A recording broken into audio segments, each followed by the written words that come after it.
নমস্কার, এখন চলছি আমরা হাজু মাধব মন্দিরে। এটা হচ্ছে পবন। হাই দিয়া পবন। হাই রূপালী। হ্যালো। হাই। এই সেতুটার নাম হচ্ছে নীলাচল পুরন্ত সেতু। সেতুর লেংথ হচ্ছে 2.6 কিলোমিটার। এই সেতু থেকে কামাখ্যা মন্দিরের দূরত্ব প্রায় 4.5 কিলোমিটার। এই সেতু থেকে প্রায় মালিগাঁও ক্রস করে গিয়ে সেতুটা ঝালুবাড়িতেই পেয়ে যাচ্ছে। এই সেতুটা কামাখ্যা মায়ের পাদদেশেই অবস্থিত, তাই কামাখ্যা মাকে স্মরণ করে চললাম আমরার গন্তব্যর দিশে। আমরা এগিয়ে যাচ্ছি। দেখেন সামনে কত সুন্দর এক মনোরম দৃশ্য। উপর দিকে ট্রেন যাচ্ছে আর নিচের দিকে আমাদের গাড়িটা যাচ্ছে। আর অপরূপ এক মনমোহিত দৃশ্য দেখে স্তম্ভিত হয়ে চলতে লাগলাম আমরা আগের দিকে। দেখেন কি সুন্দর না একটা পরিবেশ সৃষ্টি করলো ট্রেন গাড়িটা এসে। এখন আমরা যাচ্ছি জালুকবাড়ির দিকে। আমরা একটু আগে গেলেই পাবো বিশ্ববরেণ্যের শিল্পী ডক্টর ভূপেন হাজারিকার সমাধিস্থল। ভূপেন হাজারিকার সমাধিস্থলে প্রণাম করে আমরা এগিয়ে বাড়লাম আমাদের গন্তব্যর দিকে। এটা হচ্ছে ঝালুকবাড়ি উড়ন্ত সেতু। সেতুটা কিন্তু খুব সুন্দর, আর চতুর্দিকেই সেতুটা দেখা যায়। ভালো লাগে সেতুটাকে দেখে, তাই আমরা চললাম এই সেতুর উপর দিয়ে। সামনে গিয়ে দেখছি কি সুন্দরভাবে গাড়িগুলো ওদিক ওদিক আসা যাওয়া করছে, সবই শৃঙ্খলাবদ্ধভাবে। আর আমরা একটু আগে গেলেই পাবো সরাইঘাট সেতু। এটা হচ্ছে সরাইঘাট সেতু। আমরা যে সেতুর উপর দিয়ে যাচ্ছি এটা হচ্ছে নূতন সরাইঘাট সেতু। আর আমাদের ডান পাশে যেটা দেখা যাচ্ছে সেটা হচ্ছে পুরানা সরাইঘাট সেতু। লাচিত বরফুকন বলেছিলেন, দেশের থেকে মামা বড় নয় বলে মামার শিরচ্ছেদ করে এই সেতুটা এক রাতের ভিতরেই বানিয়েছিলেন। তাই এই সেতুটা আজও ইতিহাস বহন করে নিয়ে চলেছে।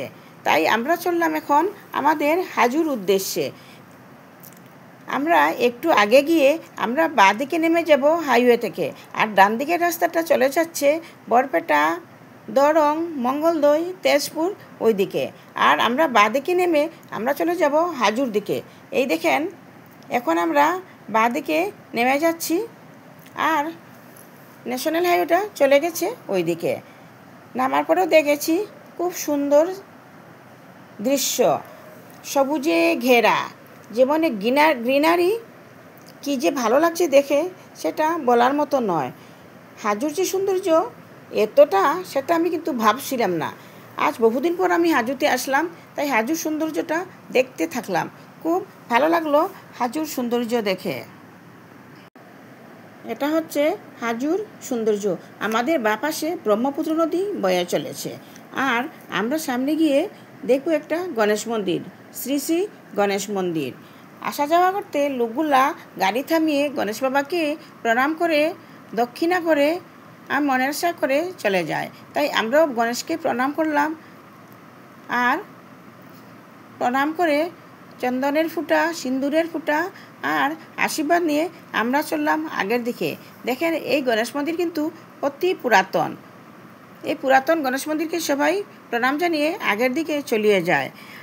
হয়গ্রীব মাধব মন্দির আসামের কামরূপ জেলার হাজোতে অবস্থিত একটা ঐতিহাসিক স্মৃতি দেবস্তম্ভ, হিন্দুদের পবিত্র হিন্দু তীর্থ। কোচ রাজা রঘুদেব 1588 সনে এই মন্দির নির্মাণ করেন। শ্রীধর নামে এক মিস্ত্রি এই মন্দিরের মুখ্য নির্মাণকারী। হয়গ্রীব মাধব হচ্ছেন বিষ্ণুরই এক অবতার। এই মন্দিরটা মণিকূট পাহাড়ে অবস্থিত। মণিকূট হাজার হাজার মুনি তপস্যা করেছিলেন বলে এই জায়গাটার নাম মণিকূট হয়েছে।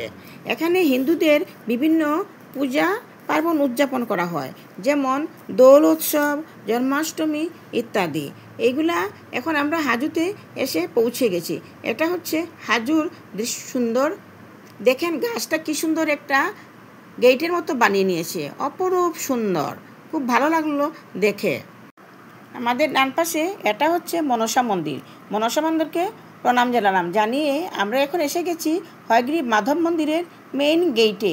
এটা হচ্ছে মাধবনাথ দেব মন্দিরের মেইন গেট। দেখেন কত পুরাতন। আর বাঁদিকে একটা বড় পুষ্করিণী, সেই পুষ্করিণী হিস্ট্রিটাও আপনাদেরকে বলবো আর দেখাবো। তাই এসে পৌঁছলাম আমরা এখানে। দেখেন কি সুন্দরভাবে লিখে দিয়েছে শ্রী শ্রী হয়গ্রীব মাধব মন্দির। তাই আমরা এখন যাব হাত পা ধুতে পুষ্করিণীতে। আর পুষ্করিণীর সিনারিটা আপনাদেরকে দেখাবো, কত সুন্দর, দেখলে বুঝবেন।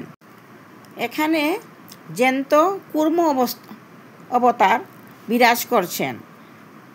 কচ্ছপকে ভগবান বিষ্ণুর রূপেও গণ্য করা হয়। সংস্কৃতে কুর্ম শব্দের অর্থ হচ্ছে কচ্ছপ। এই জন্য ভগবান বিষ্ণুকে কুর্ম অবতারও বলা হয়। যেহেতু ভগবান বিষ্ণু কচ্ছপের রূপ নিয়েছিলেন, এই জন্য উনাকে কুর্ম অবতারও বলা হয়। দেখেন এই কচ্ছপটার বয়স অনেক হবে, আর ওরা খুব দীর্ঘজীবী হয়। তাই ওকে দেখেই মনে হচ্ছে খুব বয়স্ক এবং অতি প্রাচীন কচ্ছপটা। কি সুন্দর লাফিয়ে লাফিয়ে খানাগুলো খাচ্ছে, দেখতে এক অপরূপ সৌন্দর্য। আজকাল সাধারণত এই সমস্ত দৃশ্য মানুষের চোখে পড়ে না। আর ওইখানে একটা নোটিশ লিখে রেখে দিয়েছে, বাহিরের খানা কচ্ছপদেরকে দিতে মানা করে দিয়েছে। তাই আমরা কিছু খানা দেইনি। হয়তো এখানে যেগুলো ভেসে আছে ওইগুলো মুড়ি হবে। তাই কচ্ছপ মহারাজ কি সুন্দরভাবে মুড়িগুলো খাচ্ছে ঝাঁপিয়ে ঝাঁপিয়ে। সবাই দাঁড়িয়ে দাঁড়িয়ে দেখছে, আমরাও দাঁড়িয়ে দাঁড়িয়ে দেখলাম। আর ওনার স্মৃতিগুলা আমরা ক্যামেরাবন্দি করে রাখলাম সমস্ত জীবন বসে বসে দেখার জন্য। দেখেন এখানে একটা নয়, আমাদের চোখে 4-5টাই ভেসে উঠেছে কচ্ছপ। আর ওই দেখেন আর একটা কচ্ছপ, ওইদিকে আর একটা কচ্ছপ। কি সুন্দর যে লাগছে সেটা বলতে পারবো না আপনাদেরকে। দেখেন আমাদেরকে জলে নামতে মানা করা হয়েছে, তাই আমরা জলে নামছি না, আমরা উপর দিকেই থেকে দেখছি। দেখেন কি বয়স্ক এই কচ্ছপটা, জ্যান্ত ভগবান কুর্ম অবতার কচ্ছপ। কি সুন্দর রূপ ওনার, সত্যি ভগবান বিরাজ করছেন। উপরে বিষ্ণু আর নিচে এই বিষ্ণু অবতার কচ্ছপ। কি সুন্দর, যে কত যে ভালো লাগছে সেটা বলার মতো না। আমরা কচ্ছপকে কিছু যদিও খাওয়ার দিনে খারাপ লাগছে আমাদেরকে দেখে, আমরা কচ্ছপকে দর্শন করে এখন যাচ্ছি মন্দিরের মেইন গেইটে। এটা হচ্ছে মন্দিরের মেইন গেইট। এখন আমরা চললাম গেইট দিয়ে মন্দিরের গর্ভগৃহের দিকে। তাই আমরা এগিয়ে যেতে থাকলাম। দেখেন এখানে হয়তো প্রায় 100টারও অধিক সিঁড়ি হবে। আমরা যদিও সিঁড়িটা গুনতে পারলাম না, কেননা অনেক উঁচুতে যেতে হচ্ছে আমাদেরকে, তাই শ্বাসকষ্ট হচ্ছে আমাদের, তাই আর সিঁড়িগুলো গোনা হলো না। তবে অনুমান করে বোঝা যাচ্ছে এখানে 100রও অধিক সিঁড়ি হবে। এখন আমিও চলছি ওইখানে মন্দিরের গর্ভগৃহের দিকে। আর চারপাশের সৌন্দর্য এত সুন্দর সেটা বলার মতো না।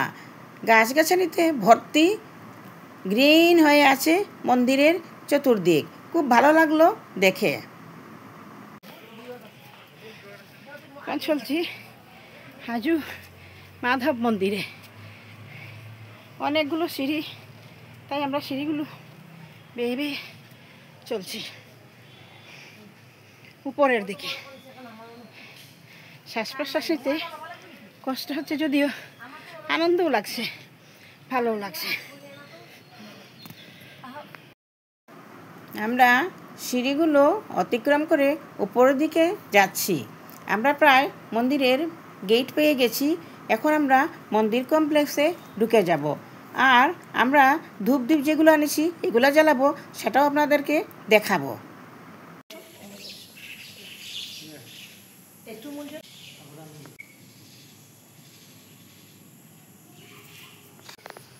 এটা হচ্ছে শ্রী শ্রী লক্ষ্মী মন্দির। তাই এখন আমরা লক্ষ্মী মন্দিরে প্রবেশ করলাম লক্ষ্মীকে পুজো দিতে। লক্ষ্মীকে পুজো দিয়ে আমরা বের হয়ে আসলাম বাইরের দিকে।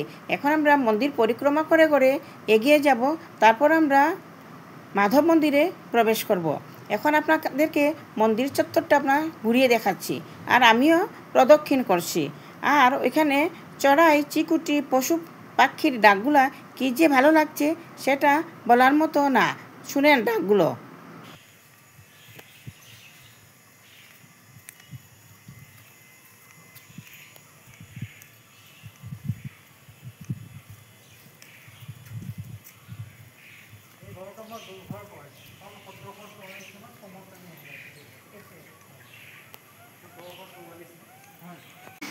এটাই হচ্ছে মেইন গর্ভগৃহ মাধব মন্দির। এখানে বিষ্ণু বিরাজমান, তাই আপনারাও দেখেন, আমিও দেখলাম কি ভালো লাগলো। এখন আমরা পূজা অর্চনা করব এখানে। এখন ওই ব্রাহ্মণ মহাশয়ের কাছ থেকে মন্দিরের ইতিকথা শুনবো এবং আপনাদেরকেও শোনানোর চেষ্টা করব। দেখি ব্রাহ্মণ মহাশয় কি বলেন। আপোনাক সেৱা জনাইছোঁ, মাধৱক সেৱা জনাইছোঁ। এতিয়া আপুনি মাধৱ মন্দিৰ সম্বন্ধে আমাক দুইটা হেৰি কওকচোন। আমাৰ হয়গ্ৰীৱ মাধৱ মন্দিৰ এয়া হৈছে মন্দিৰৰ গৃহ। এই গৃহতে আমাৰ বনাইছিল 1905 চনৰ পৰা 1983 চনলৈ ৰাজা ৰঘুদেৱ বনাইছিল। তেওঁ শ্ৰীধৰ নামৰ এজন তেতিয়া মিস্ত্ৰী খটুৱাই এই ঘৰটো সজোৱা হৈছিল। হয়, এয়া মন্দিৰৰ ভিতৰত 5টা বিগ্ৰহ আছে, কিন্তু বিগ্ৰহ কেইভাগ বহু পুৰণি হয়। পলন দাপন চনৰ কিমান পুৰণি হ'ব? পৰিদাপৰ সন্ধিক্ষণৰ তেতিয়াৰ পৰা প্ৰায় 3500 বছৰ পুৰণা হ'ব। হয়, এয়া মন্দিৰ ভাগৰ যিখিনি ভিতৰত আছে হয়গ্ৰীৱ মাধৱ বিষ্ণু। হয়গ্ৰীৱৰ অৰ্থ হয় মানে ঘোঁৰা, গিব মানে ডিঙি, মা মানে লক্ষ্মী, ধ মানে স্বামী বিষ্ণু। হয়গ্ৰীৱ নামৰ এজন অসুৰক বধ কৰি ভগৱান বিষ্ণুৰ এয়া 24 দম্পতি অৱতাৰ। তাৰপিছত উৰিষ্যাৰ জগন্নাথ মন্দিৰ এটা অংশ আছে, দ্বিতীয় জগন্নাথকৈ। গৰুড়, গোবিন্দ মাধৱ, শ্ৰীকৃষ্ণ, বাসুদেৱ, 5টা বিগ্ৰহ আছে। এয়া মন্দিৰ ভাগ 121টা হাতীৰ মাথাৰ ওপৰত এয়া পৰিচিত হয়। কেইটা হাতী? 121টা হাতীৰ মাথাৰ মূৰৰ ওপৰত মন্দিৰটো হয়, মন্দিৰটো পৰিচিত হয়। এইফালে আমাৰ এইফালে 4খন মন্দিৰৰ পাহাৰখনৰ নাম হৈছে মণিকূট টিলা কয়। লক্ষ লক্ষ মণি তপস্যা কৰিছিল, এয়া মণিকূট টিলা। শংকৰদেৱ, চৈতন্যদেৱ আদিৰ গৃহ আছে তাতে। এটা তাতে শিলৰে বখণ্ড গৃহ আছে। এতিয়াও আছে। তাতে তেওঁলোকে বৈষ্ণৱ ধৰ্ম প্ৰচাৰক আনি এটাই। সেইফালে আমাৰ 4খন তীৰ্থস্থান আছে, কেদাৰ, কামেশ্বৰ, কমলেশ্বৰ আৰু গণেশ মন্দিৰ। এই পাহাৰখনৰ দৃশ্যমূলক দৃশ্য দেখা পাব এইফালে। এইখিনি গোটেইখিনি আপোনালোকে দেখা পাব তাতে। কেদাৰৰ অৰ্থ হৈছে শিৱ পাৰ্বতী একেলগে থাকে, কেদাৰ কয়। তাতে ভীমচুৰীয়া, শিৱৰ সাৰগুৰু আজি দেখা যায় তাতে। এতিয়াও দেখা যায়নে? এইখন গৰুড়াচল পাহাৰ, ভগৱান বিষ্ণুৰ বাহন, গৰু পক্ষী পৰিচালন গৰুড়াচল কয়। এটা বৰ্তমান পোৱামক্কা। আচ্ছা, আহক হৈছে নাম। এতক্ষণ ব্রাহ্মণ মহাশয়ের মুখেই এই মন্দিরের ইতিহাস শুনলেন, কিভাবে তৈরি হলো, আর সম্পূর্ণ ইতিহাস উনি নিজের মুখেই আমাদেরকে শুনিয়ে দিলেন। আমার ভিডিওটা যদি আপনাদের ভালো লেগে থাকে তাহলে আমাকে একটা সাবস্ক্রাইব করবেন, একটা লাইক করবেন, শেয়ার করে বন্ধুবান্ধবের কাছে পৌঁছিয়ে দেবেন। নমস্কার। জয় হয়গ্রীব মাধব কি জয়।